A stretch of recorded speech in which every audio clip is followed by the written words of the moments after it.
aos ouvintes do Araguaíba 300 por hora, hoje com edição gravada comigo, Eduardo Paganella, jornalista, e mais colunista e tudo mais, especialista em automobilismo, motociclismo e tudo mais do Correio do Povo. Hoje nós estamos no motociclismo. É verdade. O Bernardo Berch que está aqui comigo. Muito boa tarde, Bernardo. Uma edição especial com entrevista de peso, né? Duas entrevistas de peso, uma pelo renome e outra pelo peso do caminhão da categoria. É verdade. Nós vamos ter o Alexandre Barros, o maior piloto brasileiro de moto velocidade, e temos também o Regis Boesio, piloto gaúcho da Fórmula Truck.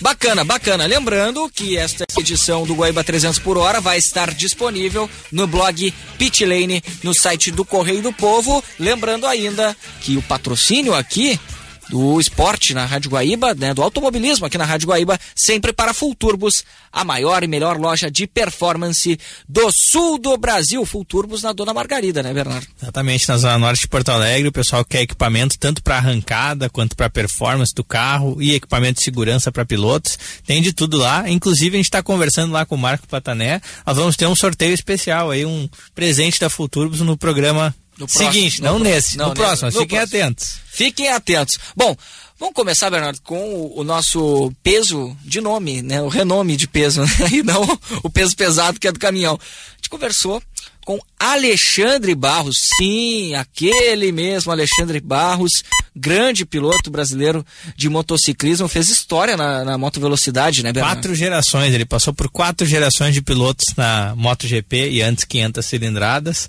correu com tudo que é tipo de máquina. Curiosidade, né, a gente vai passar de uma máquina de 2 rodas com 100 e poucos quilos para uma de 4 toneladas. É verdade. Curiosidade aí no nosso programa. Começamos com a de 2 rodas. Bernardo, você questionou ele sobre a carreira de... Eu peguei o começo lá, exatamente o Alexandre ter passado por todos os pilotos tradicionais aí dos últimos 30 anos da MotoGP.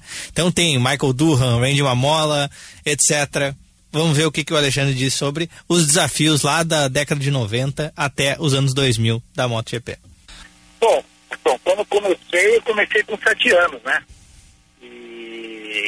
Numa época que tinha mobilete, categoria de ciclomotores, isso aí. E depois disso, é lógico, podendo entrar na E500 com tantos, pegar 4 gerações diferentes, né? E sempre competitivo? Eu entrei na época de 1990, que na época os americanos andavam muito rápido, né? Naquela época.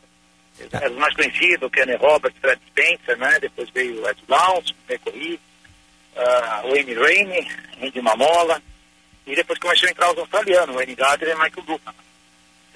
Então, era uma geração realmente difícil, eram motos bem diferentes da atualidade. Era mais difícil de dirigir essas motocicletas, né? Não tinha controle nenhum. No caso, ajuda eletrônica, né, de motor, até já vou entrar num assunto, já que conseguiu participar da 500 cilindradas, do começo ali da MotoGP, da transição, quando tinha os 2 tipos de moto no mesmo grid, como é que foi mudar de máquina em máquina para se adaptar, e ao mesmo tempo qual foi a melhor máquina, a máquina mais gostosa de pilotar, assim, que tu tenha passado? Pra mim, a moto que eu melhor andei foi a Honda 4 Tempos. Por quê? Honda 4 Tempos lá em 2002, quando começou, né? A era 4 Tempos. Né? E por que ela foi a melhor na tua visão? Porque era uma moto muito balanceada. Ela tinha tanto a parte de motor como chassi, suspensão, pneu muito equilibrado. A gente falava uma com a outra, né?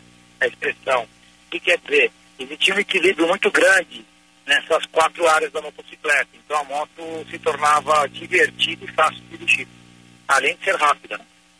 Bom, e aí o pessoal pode aproveitar, né? Além da diversão, aliás, da competitividade, se divertir. Imagino que você se divertiu muito nessa época, né, Alexandre? Muito também. Acho que foi uma das melhores épocas. Foi na época de 2000, que estava fazendo essa mudança das 2 tempos para 4 tempos. Realmente eu alcancei um índice de pilotagem muito bom nessa época.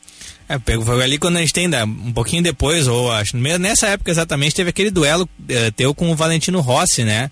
Que foi quando tu mudou de moto ali, que tava com ainda os 2 tempos, e daí teve algumas corridas duelando de igual para igual com o Valentino. Exatamente isso. Então, foi uma época de boas lembranças, sabe? E pegando assim todas essas eras, assim, duas perguntas em uma. Qual foi o piloto mais espetacular que tu correu contra? E quem foi assim o referência mesmo? A gente tem como comparar um Valentino Rossi com um Wayne Rainey? É difícil a gente fazer esse tipo de comparação, porque são épocas diferentes. É mesmo pra gente falar do Jack Agostini, eu não corri com ele, né? É um piloto com maior quantidade de títulos que tem. Comparar com o Mark Marques hoje. São épocas diferentes, né? Mas e espetacular, dá pra gente... É difícil a gente fazer, acho que um parâmetro. Acho que tantos pilotos, eu tive a honra e o privilégio de poder andar com tantos pilotos com qualidades enormes. Né? Entendi. Temos que aprender com eles, né? Foram vários. Já citou algum deles e tem outros mais ainda. Tem algum que foi referência pra ti? Algum que foi mais referência?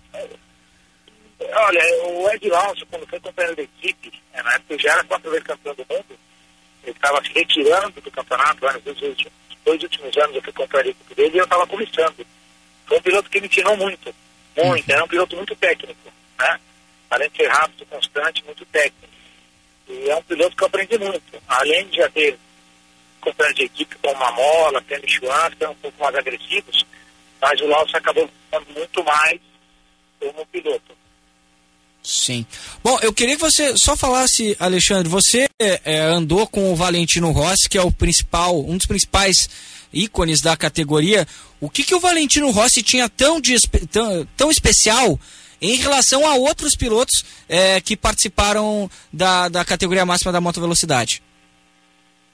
Bom, na verdade, o Valentino acho que a melhor qualidade que ele tem.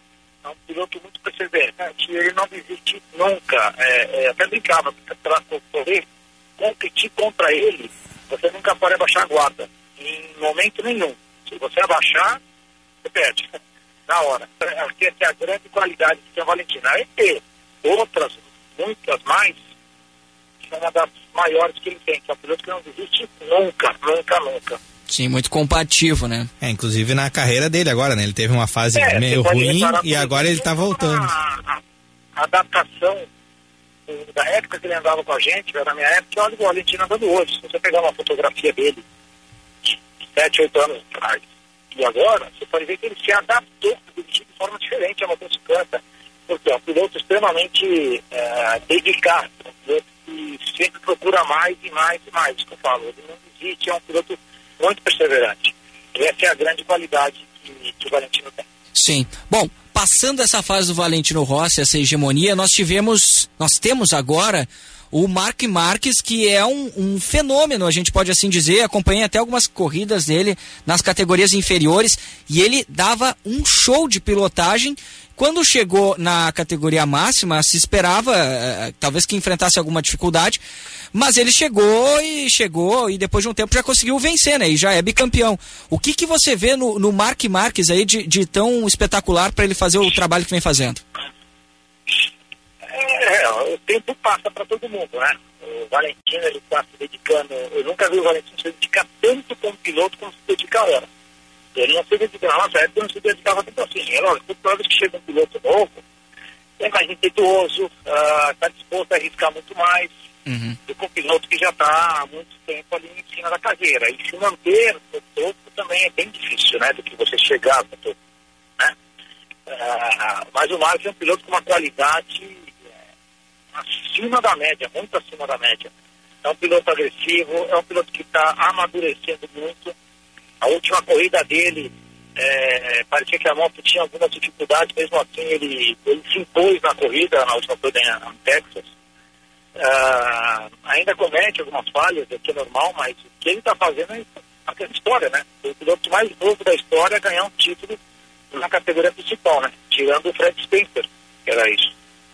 Sim, claro. É um piloto bastante, é um prodígio, né? Um prodígio, um talento aí. Eu vou pegar agora, mudar um pouco uma modalidade diferente da moto velocidade, uma curiosidade que a gente tem aqui, que até tu tivesse participações importantes nas 8 horas de Suzuka, né, com motos superbikes, que a gente chama, e eu queria ver, tem essa prova de muita tradição de endurance com motos, por que não se faz, no Brasil eu não conheço uma prova de endurance de motocicletas, por que a gente tem uma cultura no Brasil de endurance com carros, qual é o atrativo que pode ter uma prova dessas e qual é os contras, assim, porque a gente não tem tanto? Bom, o motociclismo está crescendo muito no Brasil, né? Se a gente pegar os últimos 4 anos, eu acho que o motociclismo nunca teve tão bem na história como está hoje. Uhum. Eu nunca vi um motociclismo brasileiro com tantas equipes, com nível técnico alto, com tantos pilotos, patrocinadores, transmissões, público presente em pista. Eu posso dizer que o motociclismo está ganhando um espaço muito grande, coisa que jamais aconteceu na história. E a tendência é continuar crescendo, né? Certamente. Mas eu queria falar exatamente, até para daí vamos lembrar um pouco de história, queria saber de participar de uma 8 horas de Suzuka, como é que é uma prova de longa duração dessas em cima de uma motocicleta? 8 horas? É. 8 horas é uma coisa muito difícil. Essa corrida no Japão é feita no verão, a 40 graus, de umidade, e ela não é tanto uma corrida de endurance como uma 24 horas, ela é mais uma corrida de sprint, né? E é uma corrida com extrema importância para as fábricas, né? Honda, Yamaha, Kawasaki, todas as fábricas japonesas, é um dos eventos mais importantes de competições para eles. Aí pilotar uma moto de noite, por exemplo, como é que é o desafio diferente? É uma moto superbike, né? Então, é bem diferente da MotoGP. É a mesma coisa que a MotoGP é um protótipo e a Superbike são motos seguras adaptadas para competições, né?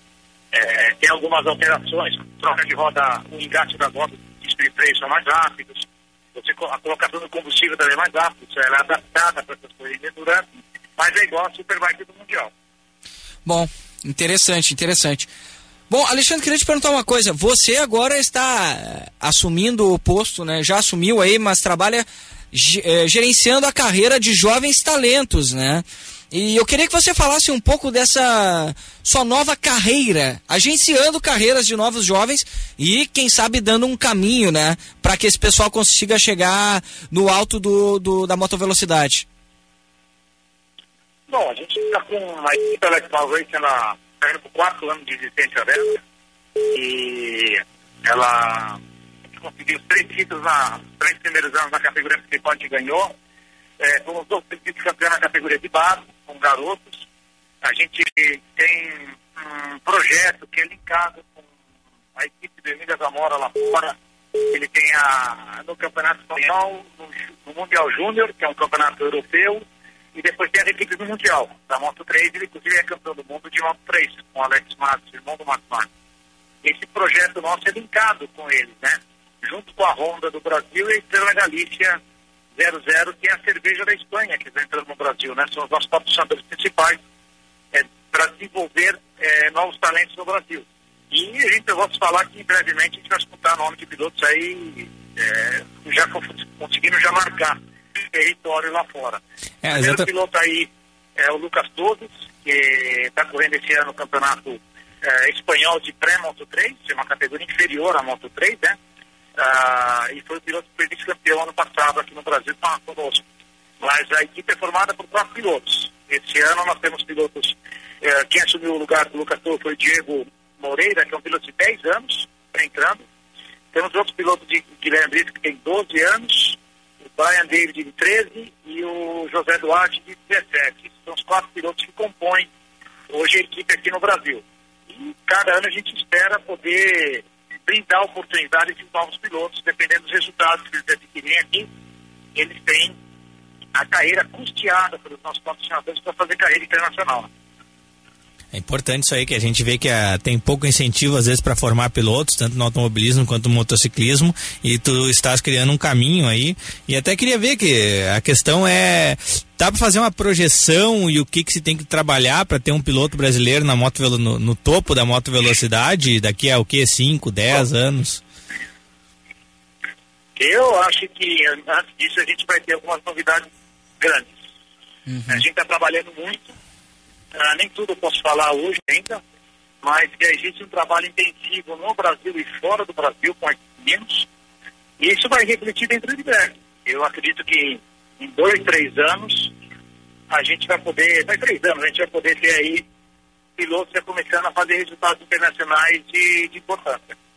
Mas isso é interessante, é realmente uma coisa que surpreende, que a gente sempre pensa que tem um hiato grande desde que tu deixasse a MotoGP, ainda teve aquela tua passagem pela Superbikes, né, pelo Mundial, e é bacana a gente saber que tem uma projeção até cedo de ver alguém com grande sucesso. Eu queria ver exatamente, isso aí é uma iniciativa privada, particular, com teus patrocinadores, com teu esforço, ou tem algum trabalho de federação, confederação, de categorias, tem um trabalho conjunto? Não. Trabalho completamente privado entre a equipe Alex Barros, a equipe de Emília Zamora e os patrocinadores principais, que é a Estrela Galícia, que é a cerveja não alcoólica, e a Honda do Brasil. Tem outros patrocinadores envolvidos em menor porte, mas eles são vamos ver, que estão sustentando esse projeto para a gente dar continuidade, não só no Brasil, mas para dar continuidade lá fora também para esses meninos. Certo. Como é que você avalia o trabalho da federação, hein? Existe um trabalho, você disse que o motociclismo vive um bom momento, mas que trabalho é esse? Eu queria que você falasse um pouquinho sobre isso. O trabalho é o campeonato. Na verdade, o campeonato que a gente participa é a Moto do GP, é um campeonato que vem crescendo bastante. Não só a gente, mas outras equipes vêm trazendo garotos. A gente foi a primeira iniciativa, foi a nossa, de trazer meninos de 11, 12 anos para começar a voltar a competir, e hoje outras equipes aderindo a isso também. Então, outros garotos estão em outras equipes correndo, mas o nosso projeto diferencial é que a gente tem um link lá fora e que é custeado 100% pelos nossos patrocinadores, né? Não gerando custo para os pilotos. E eles só se preocupando em trabalhar em cima disso. A gente pode esquecer que são crianças também, tem escola, é muito mais complexo trabalhar um menino de 17, 18 anos, trabalhar com garotos abaixo disso, né?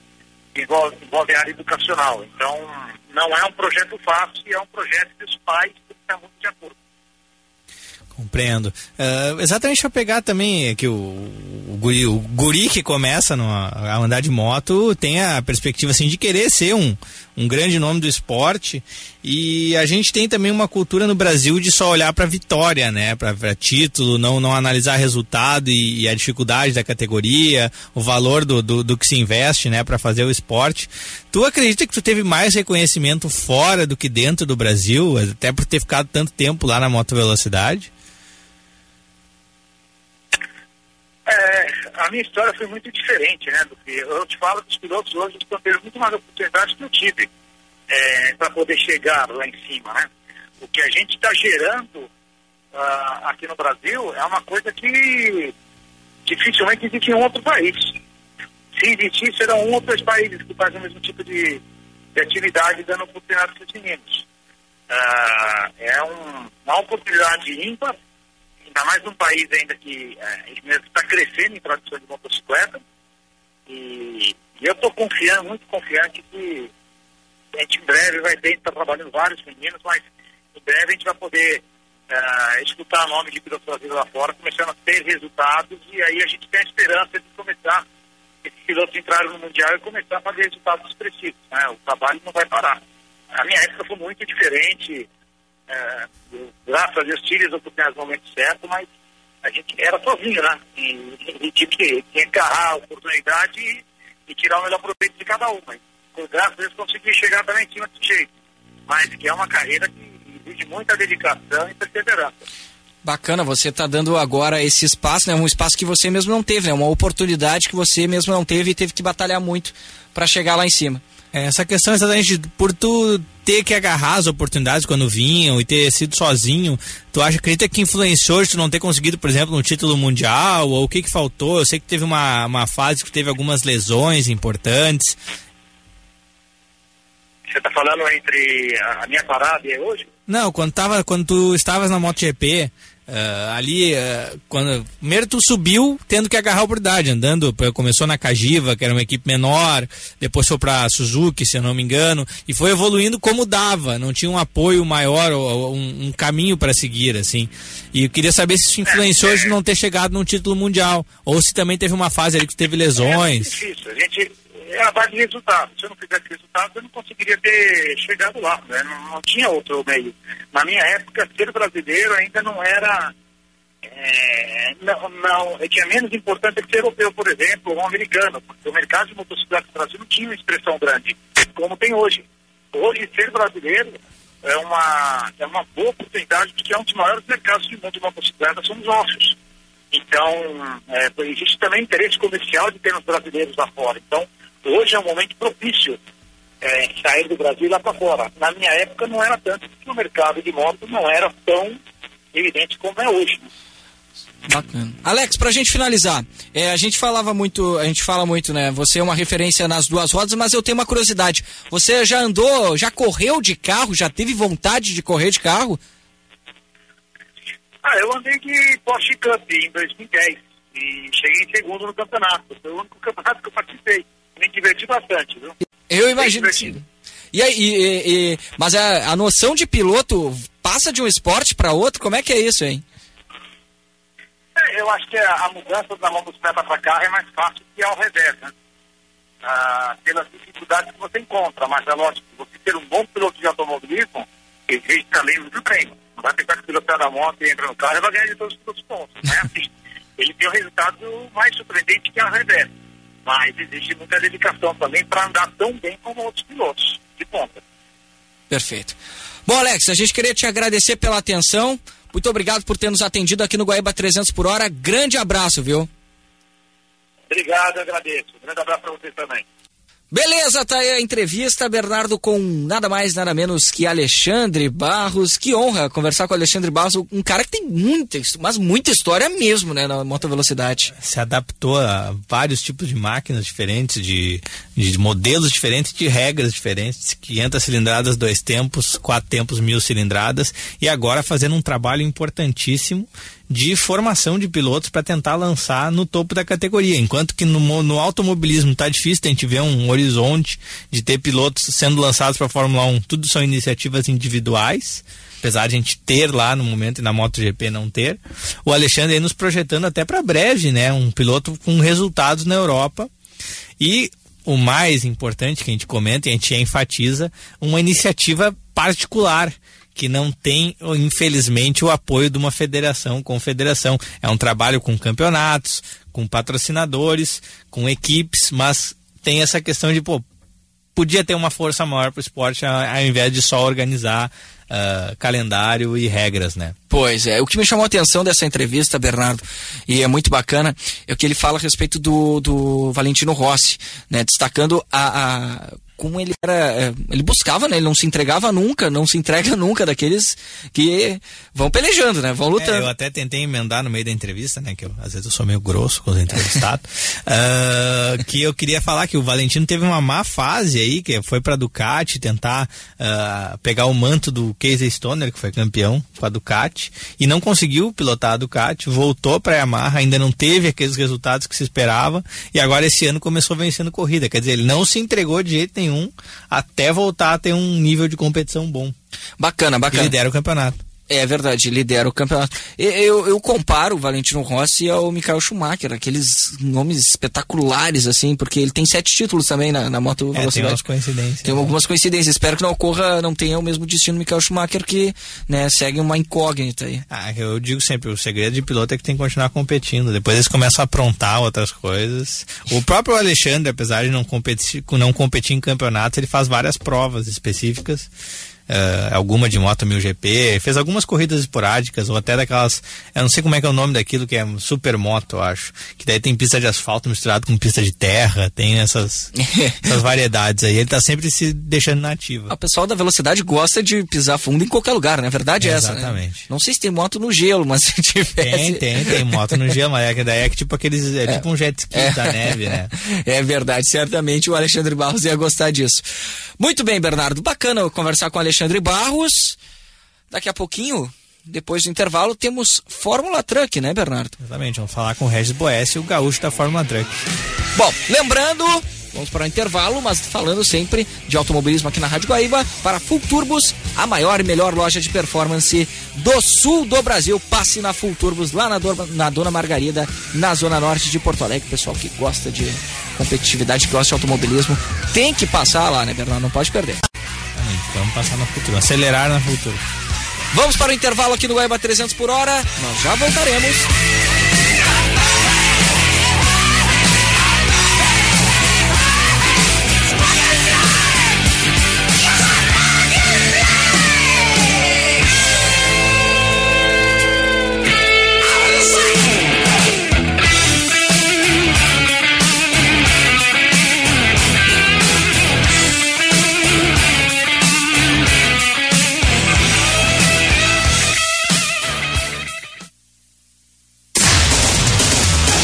Serviço, utilidade pública, informação com credibilidade. Rádio Guaíba, 101.3 FM, 720 AM, radioguaíba.com.br. Full Turbo Performance Racing Parts, a sua loja de automobilismo no sul do Brasil. Produtos para pista e arrancada das marcas OMP, Spark, Fueltech, Turbo Master Power, entre outras. Confira em www.fullturbos.com.br ou ligue 3012-8485. Acelere na Dona Margarida 227 em Porto Alegre.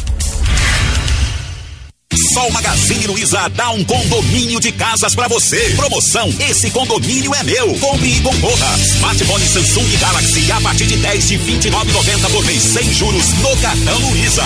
Incrível, é a sua chance. Smartphone Samsung Galaxy a partir de 10 de 29,90 por mês, sem juros, no cartão Luiza. Agora você pode. Oportunidade como essa, só no Magazine Luiza. Só aqui você pode ganhar um condomínio. Compre na loja, no site ou pelo celular.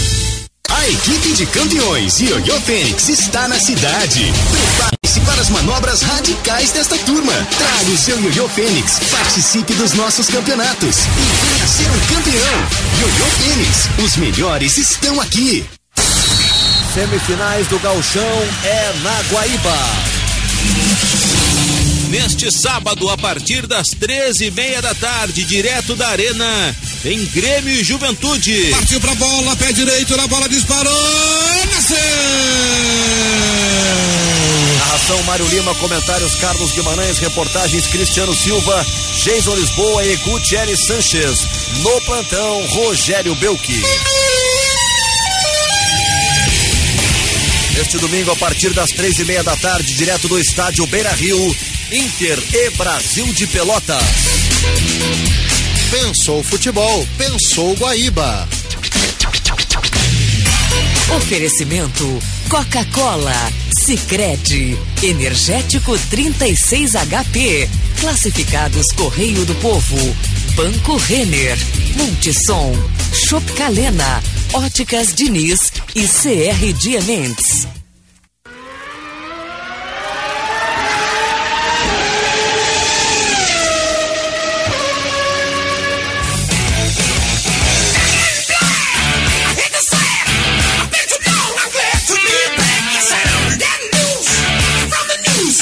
Estamos de volta aqui no Guaíba 300 por hora. Vamos para o segundo bloco. No primeiro bloco a gente falou que tínhamos um renome de peso. E agora vamos para um piloto que ainda não tem tanto peso na categoria, mas que corre uma categoria de peso, né, Bernardo? Exatamente. Na verdade, o Regis Boessi não dá para comparar com um baluarte do motociclismo, um piloto. Mas o Regis, que em 2013 deu trabalho para todos os grandes nomes da Fórmula Truck, ganhou corrida, disputou o campeonato ponto a ponto. Agora ele passou um ano fora e voltou com um caminhão diferente, que ele mesmo vai explicar aí, que estava bastante tempo parado, e disse exatamente os desafios aí das primeiras etapas do ano para encontrar um acerto pro seu caminhão. Na verdade, Bernardo, aí agradecer a todos, né, você e ao Eduardo, né, Fernando, e dizer assim, a gente iniciou com uma equipe que estava parada há 4 anos, um caminhão parado há 4 anos, né, Então a gente fez testes pré-temporada em Tarumã, tudo, mas corrida é corrida. A temperatura no Nordeste é muito alta, força muito mais do que nos treinos normais, e a gente andou tendo probleminha. Conseguiu já terminar a primeira parte da corrida, nessa última etapa de Campo Grande, né? Então já estamos evoluindo. Eu acho que está mais ou menos perto do cronograma que eu esperava, que era aparecer após a quarta etapa, ter um caminhão mais consistente, mais confiável, em função de tudo que a gente acabou modificando, né? Então, acho que estamos no caminho certo, vai começar a aparecer mais agora, o retorno vai estar bem interessante. O Regis, você então já imaginava esse início mais complicado, né, digamos assim. O Regis, essa é a McLaren da Fórmula Truck. Sim, eu sabia que o retorno ia ser mais difícil, mais complicado, por causa que um caminhão muito tempo parado, às vezes tu sofre com pequenas coisas que não aparecem nos treinos e vai aparecer após a corrida. Uhum. Então durante a corrida começou a aparecer, e isso, né, está sendo muito claro para nós o que está aparecendo. São coisas assim pequenas, mas que estão atrapalhando. A gente sabia que isso iria acontecer, então está dentro do nosso contexto e a nossa previsão. Eu imagino que o caminhão, até pelo tamanho, o peso e toda a característica de cada categoria, que o desenvolvimento é de várias marcas, não é nada assim determinado do que tem que ser cada componente, tem uma complexidade bem grande. O que costuma falhar, assim, eu vi que teve bastante quebra, na verdade, nessas duas primeiras etapas, o pessoal se acertando ainda com os caminhões. E o que varia, principalmente, o que é importante do caminhão funcionar? Assim, Bernardo, o todo é muito importante. Então, assim, o maior que fadiga demais um caminhão é a temperatura. Então, a temperatura excessiva de todo o caminhão, o conjunto todo, ele sofre muita temperatura. Porque se nós parar e analisar o seguinte, nós estamos com um veículo de 5 toneladas, chegando a 100 metros do fim da reta a 210 toneladas. Aí tu ponta no freio, vem ali para 120, 130 num contorno de baixa, ou faz um contorno de alta a 150. Então, no caso de Campo Grande, no caso de Caruaru, que foi as duas primeiras, eles têm uma reta principal e uma reta oposta muito longa, onde que a gente atinge 200, 210 por hora, e freados fortes no fim da reta, o que aumenta a temperatura de todo o sistema de freio e tudo mais. E a parte de baixa dele é lenta. Então o que acontece? Tu não tem tanto vento pegando nesse veículo. Então a temperatura sempre tende a subir muito e não tem sistema de refrigeração tão forte. Então assim, mangueiras, todo o conjunto rodante, tudo isso ele sofre muita temperatura. Então isso faz com que venha a dar alguns probleminhas, e aí sim tu ter esse desgaste de acabar não terminando a corrida. Então a temperatura excessiva no conjunto rodante é que judia muito. Tanto é que 7 caminhões terminaram essa corrida de Campo Grande, que estava muito quente e muito seco lá no local. Sim, deixa eu te perguntar, nesse início de campeonato, quem é que você poderia destacar assim como a grande surpresa, o grande piloto desse início de temporada, hein? Assim, não dá para dizer quem é a grande surpresa, porque não tem muita surpresa nesse início de campeonato. Uhum. Eu tô vendo por enquanto, tá? Então assim, a gente tem lá na frente que quebrou nessa corrida de Campo Grande, mas foi um que dominou de ponta a ponta em Caruaru, que foi o Felipe Jafone, que já é um piloto renomado, consistente e de ponta. Uhum. Tem o Leandro Totti, que ganhou essa corrida de ponta a ponta, que é um piloto que é campeão da categoria igualmente ao Felipe Jafone, e é lá de ponta, né? E nós temos o retorno, que me deixa muito feliz, de Djalma Fogaça, aí no pelotão de ponta, que reformulou toda a equipe dele, que vinha 2 anos com um problema, e está com um caminhão de ponta, consistente, comprovado já isso, nessas 2 primeiras etapas, fez 2 terceiros lugares. Bom, é o segundo colocado no campeonato, né? É o segundo colocado no campeonato. E isso nos deixa muito felizes. entendeu? E tá ali, é um caminhão consistente. E eu te digo, é um franco atirador pelo campeonato. O Djalma, que é uma figuraça e que inclusive a gente entrevistou ele aqui no programa e falou bem do Regis, então tu vê que eles são tão bem o pessoal que se curte ali no paddock da Fórmula Truck. Até quem sabe a gente junta os dois quando tiver etapa aqui no Rio Grande do Sul. É verdade. Podemos, sem problema nenhum. A gente tem eu e o Djalma temos um carinho muito especial um pelo outro, porque assim, quando eu fui piloto da equipe em 2007, né, eu era um piloto muito inexperiente, tinha virado piloto em 2005 no meio do ano, tinha corrido na TC 1600 de Corsa, tinha meio que caído de paraquedas na Fórmula Truck, corri em 2006 num caminhão Iveco lá de trás, e em 2007 vim correr com ele. Eu fui o 4º piloto da equipe, então a minha experiência, eu recém estava nascendo no automobilismo, no 2º ano, então ele me ensinou muita coisa. E eu aprendi muito com ele. Eu devo muito a ele de todo o aprendizado que eu tive como piloto durante o ano de 2007. Ele me ensinou muitas coisas. Da maneira dele, brigando, gritando. É um cara que te xinga, ele não para, vem cá, vamos conversar. Não, ele já sai chutando tudo que pode chutar, né? Mas da maneira dele, ele sempre me ajudou muito, sempre foi um cara muito ético comigo. Tanto é que em Guaporé, 2013, a gente disputou a liderança da corrida durante 4 voltas, um do lado do outro, sem se encostar, né? Então, o respeito mútuo entre as duas pessoas é muito grande. É um cara que eu admiro muito e que me deixa muito feliz saber que ele está aonde ele merece estar, porque ele é um grande piloto. Perfeito. Bacana isso. Bom, você falou do Fogaça, mas o ano passado nós tivemos a disputa muito grande entre o Leandro Totti e o Felipe Giafone. Você acha que neste ano deve ficar entre esses dois e talvez o Fogaça aparecendo ou chuta mais alguém aí nesse bolo? Eu acho que assim, esse ano é um ano que começou bem atípico, né? O domínio existe dos caminhões Volkswagen MAN na categoria, tanto é que foi o que em Caruaru largou na ponta o Felipe, um caminhão Volkswagen MAN, dominou, ganhou de ponta a ponta as duas etapas, as duas partes da corrida. Nesta etapa de Campo Grande, foi a vez do Totti, largou na ponta, dominou e foi até o final. O Felipe quebrou nessa etapa, ficando um pouco para trás, e o Totti quebrou na segunda parte da corrida de Caruaru, o que fez com que ele não estivesse tão mais à frente, e o que fez embolar o campeonato, deixando o Djalma aí a 2 pontos do líder. Então, o Djalma, o segredo é a regularidade ali. A regularidade do Fogaça vem mostrando que vai estar competitivo. Outro piloto que esteve próximo do pódio em Caruaru e esteve no pódio em Campo Grande foi o Beto Monteiro.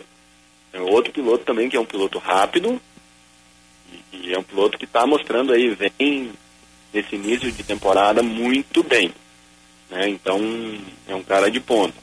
Campo Grande foi uma corrida muito atípica, porque quebrou muito o caminhão, mas eu acredito também que os Mercedes, eles vieram bem. O Cirino, ele teve problema nessa corrida, mas na corrida anterior ele andou muito bem e andou lá na frente, e nessa corrida foi a vez do Paulo Salustiano, de Mercedes, que andou lá na frente, terminou em segundo, e que na de Caruaru teve problema. Então, tá bem mostrando assim que vai ser um ano muito competitivo, né? Acho que a maneira que foi criada vai deixar competitivo a categoria. Acho que os pontos poderiam ser menores à distância para deixar mais embolado todo mundo, mas está se mostrando que está ficando embolado o campeonato, não está um fugindo ainda nesse início. E a novidade também para nós é os pneus, né? Porque mudou o modelo dos pneus na categoria.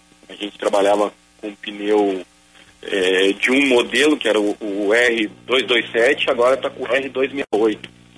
Então esse pneu R268 ele é um pneu diferente. Então a reação do caminhão está sendo um pouquinho diferente. Nós não estamos conseguindo ainda o acerto igual do 227. Então Campo Grande foi muito abrasivo a pista, né? Nós estava acabando com os pneus ali em 15 voltas. Sim. Sendo que a corrida nós tivemos aí 27 voltas, né? Válidas. Então, a corrida também tem que cuidar muito do teu equipamento, que é pneu e tudo mais. Então, esse ano tá bem... Como mexeu bastante, ficou bem interessante. O restritor de ar, né? E para os carros aqui do Sul, a antiga brida, né? A gente tem um restritor na entrada da turbina que diminui a entrada de ar para dentro do motor, o que também ajuda, que faz com que o cara que está na frente ele seja prejudicado um pouco. Então o líder do campeonato sempre vai ser prejudicado, porque o restritor ele faz muita diferença no motor a diesel, porque ele precisa do oxigênio e do ar para conseguir fazer a explosão, né? Sim. E não ter fumaça. E como a categoria não pode fazer fumaça, tu acaba diminuindo a potência do motor por causa dessa restrição, tu acaba adaptando algumas coisas no teu motor por causa dessa restrição. Então, acho que vai ser um campeonato interessante esse ano.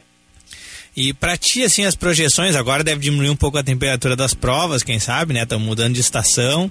E quando chegar aí pras corridas gaúchas, em Guaporé, principalmente, que tu já tivesse aí a pole position, já anda sempre bem aqui dentro de casa. Qual é a projeção que dá pra fazer? Dá pra arriscar um pódio daqui a pouco, se crescer bastante? Eu acredito que assim, o Bernardo, conforme eu te falei, depois da quarta etapa, eu acho que nós vamos estar bem competitivos. E acredito sim, quando chegar para as etapas aqui do Sul, que a gente já tem a mão das pistas, se dá muito bem em Guaporé, se dá muito bem em Santa Cruz, né? Eu acredito que nós vamos estar no pódio sim, vamos estar na briga, vamos incomodar os caras. Quem sabe aí não fazer até uma pole, né? Vamos trabalhar para isso. Então, acredito sim que a gente vai estar bem mais forte aí pro meio, pro fim do campeonato, sim, vai estar competitivo, vai estar tendo o resultado do trabalho iniciado agora. Eu queria ver contigo, até de curiosidade, o pessoal que gosta dessa parte técnica, qual é a diferença, assim, de tocada, de resposta do caminhão Mercedes que tu teve em 2013 em relação a esse caminhão Volvo agora, que tu fez essa troca? Sim. Assim, a diferença do Mercedes pro Volvo é desenvolvimento. Então, assim, hoje tu tem uma marca Mercedes, aonde que teve um desenvolvimento de fábrica. Então, todo o desenvolvimento do motor Mercedes, ele é feito junto com engenheiros de fábrica. Então, isso te dá um auxílio e te dá um know-how muito grande. Na Volvo, não teve isso ainda. Então a fábrica Volvo, ela não está no campeonato desde 2003. Ela não participa. O que acontece? Prejudica bastante o desenvolvimento desse equipamento, onde tu não tem uma engenharia de fábrica envolvida no processo e tu não tem uma fábrica por trás te dando um suporte financeiro para desenvolver o processo. Então tu vem mais independente. Sim. Bom, Ô Regis, e no caso da Volkswagen que você falou, que vem se destacando aí? A Volkswagen MAN, sim, ela está desde 2005 investindo pesado no evento, né? Eles vêm com investimento forte, com caminhões treinando, testando, eles vêm aplicando muito. Tanto é que no ano passado tinha 4 engenheiros dentro da equipe, trabalhando fixo em todas as corridas. Sim. Então, assim, tu tem um trabalho muito grande antes da etapa, e durante a etapa tu tem um trabalho de engenharia muito grande trabalhando fixo, com uma fábrica por trás. Então todo o processo de desenvolvimento era feito dentro de uma área da fábrica deles. Então o desenvolvimento ele é muito mais rápido, muito mais aplicado, tem muito mais pessoas, muito mais recurso, até recurso humano para fazer isso. Então isso faz diferença. Mas especificamente ali, eu queria a curiosidade na pilotagem de um caminhão para outro, até que tem essa característica da categoria de ter mais de um tipo de máquina. Muda bastante um caminhão, a tocada, o comportamento de chassi, motor, como é que a sensação do piloto ali dentro do cockpit? Muda bastante. O caminhão bicudo para o caminhão frontal, ele muda bastante a forma de guiar. Então tu tem uma maneira diferente de guiar. O caminhão bicudo ele tende a ser mais dianteiro, aonde que tu vem com o caminhão frontal, ele tende a ser mais traseiro, então tu muda a guiada assim, o tempo de resposta do motor, em função de tudo que eu te falei, o do Mercedes era mais rápido, ele tinha mais torque, mais pegada, o nosso motor hoje, a gente tá buscando chegar nessa eficiência que tinha o motor Mercedes, e tá trabalhando muito, então vai chegar o momento que vai se conseguir chegar ao nível dele. Isso a gente acredita por todo o trabalho que está sendo iniciado e projetado. Claro que tem o tempo de maturação. Todo trabalho ele tem um tempo para chegar ao seu patamar. Da Mercedes, tanto da Volkswagen, MAN, quanto as marcas de fábrica, não chegaram no seu primeiro ano e saíram ganhando corrida já de cara. Eles fizeram um trabalho, eles foram ficando competitivos, quebraram muito. Tanto é o ano que a MAN entrou com os caminhões deles, as 4 primeiras corridas o Felipe quebrou em todas. Nenhuma corrida ele terminou das 4 primeiras. Por quê? Porque era um processo de desenvolvimento. Todo um retorno que eles estavam com aquele motor e tudo mais. Então faz parte desse trabalho inicial de buscar potência, de conseguir os limites e de saber onde é que vai quebrar para poder regular para a próxima etapa. Bom, Regis, a gente tem mais alguma, Bernardo? Na verdade, o do Regis eu ia apertar, só pra gente informar, serviço, a próxima etapa, quando é que é, onde é que é? 17 de maio, Londrina, né, vamos estar lá acelerando para chegar entre os primeiros. Beleza, Regis, a gente queria te agradecer pela atenção, desejar uma boa sorte lá em Londrina e vamos seguir acompanhando aí a sua trajetória na Fórmula Truck. Grande abraço, valeu! Valeu, abraço Eduardo e ao Bernardo aí, a todos os ouvintes. Um grande abraço. Fechou. Obrigado, Regis. Obrigado, boa tarde aí pra ti. Ok, tchau, tchau. Valeu, tchau, tchau. Tá aí, Bernardo. Conversa então com o piloto Regis Boécio. Não tá tendo um início de ano tão legal, mas já pontuou, pelo menos nessa segunda etapa. E agora a gente tem que seguir acompanhando, né? Porque o Regis, ele mesmo disse, quem sabe uma pole aí, beliscar alguma coisa mais pra frente, ele está retornando, então, né? Eu brinquei no meio da entrevista de novo que o Regis é a McLaren Honda da Fórmula Truck, o seu caminhão Volvo.